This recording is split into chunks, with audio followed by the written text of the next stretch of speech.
안녕하세요. 대단히 반갑습니다. 숲을 읽어주는 남자 자한형 이종수입니다. 이번 시간은 360번째 시간으로 교통사고 소고라는 숲을 읽어드리도록 하겠습니다. 교통사고 소고. 얼마 전의 일이었다. 주말 아침 이런 시간에 전화벨이 울렸다. 당연히 잠자리에서 받게 되었다. 내용인즉 사촌동생이 교통사고를 당했다는 것이었다. 대충 이야기를 정리해보면 이렇다. 최근에 사무실용 차량이 배정이 되었다고 했다.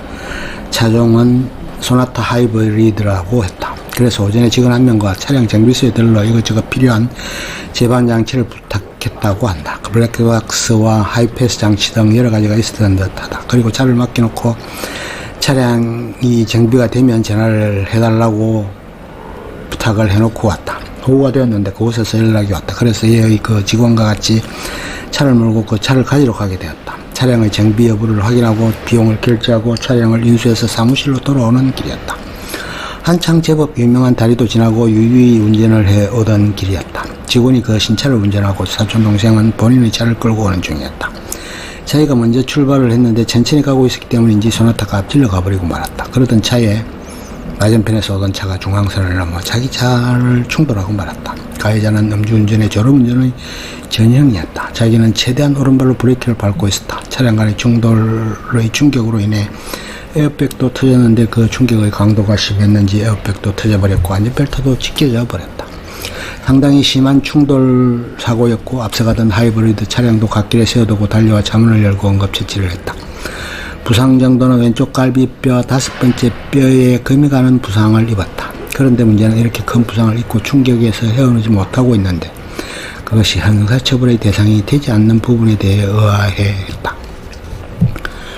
그런 상황을 장황하게 설명한 후 요지는 의사 동생에게 전화해서 어떻게 좀 제대로 된 진단서를 발급받을 수 있도록 얘기해 줄 수 있었으면 좋겠다는 것이다. 하도 경황이 없어 다급하게 받은 전화라 그렇게 전해 주겠다고 하고는 전화를 끊었다. 너무 이런 시간이라 자고 있었던지 동생은 전화를 받지 않았다. 오전 11시쯤 되었어야 전화가 왔다. 대충 상황 설명을 하고 전설을 부탁했지만 그게 그렇게 간단한 문제는 아닌 듯 했다.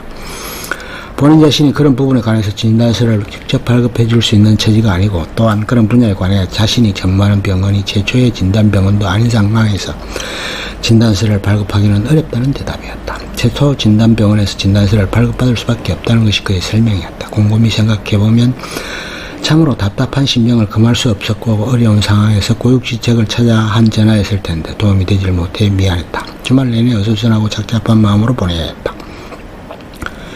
한국인 10대 사망 원인의 9위에 들어있는 것이 교통사고로 한다. OECD국 가운데 교통사고율이 높은 나라에 들어있는 것은 사람들이 어느 정도 다 알고 있는 통계일 것이다. 나는 95년부터 차를 운전하기 시작했으니 거의 이제 20여 년이 가까이 되어가는 셈이다. 여러 차례 교통사고가 있었지만 두 가지만 떠올려진다. 첫 번째는 95년 초보 시절의 교통사고를 낸 경우였다. 사당역 사거리 쪽이었는데 브레이크 페달이 아직 익숙치 않았던 시절이었다. 다행히 동성했던 일은 없었다. 남태령을 넘어 내려오는 내리막길이었는데 브레이크를 어중간하게 밟은 것이 화관이었다. 그대로 추돌이 되었다. 국산 고급 승용차였다. 범퍼가 내려앉았다. 대책이 없었다.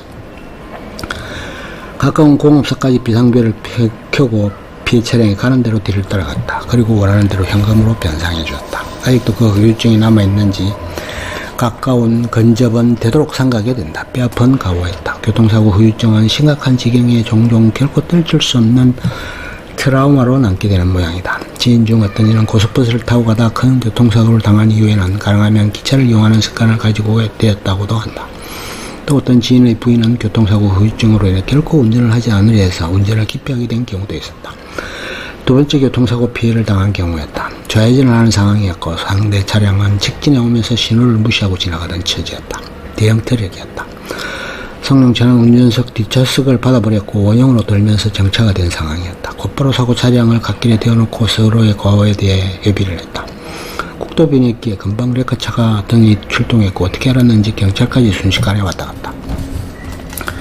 트럭 운전사가 100% 과실을 인정했기에 별다른 문제는 없었다. 보험 처리가 되었고 3, 4일간 수리기간을 요했다. 리스 차량으로 한 단계 높은 소나타 차량을 쓸 수 있도록 해주었다. 충분히 좌우를 살피고 조심스럽게 운전을 했어야 하는데 하는 후에 그간 때늦은 자책이 있었다. 누구든지 교통사고로 하는 것은 당할 수 있고 또 일으킬 수 있는 개연성은 충분히 있다. 문제는 과연 어떻게 그런 사고를 제대로 잘 수습하고 할 것인가에 있다.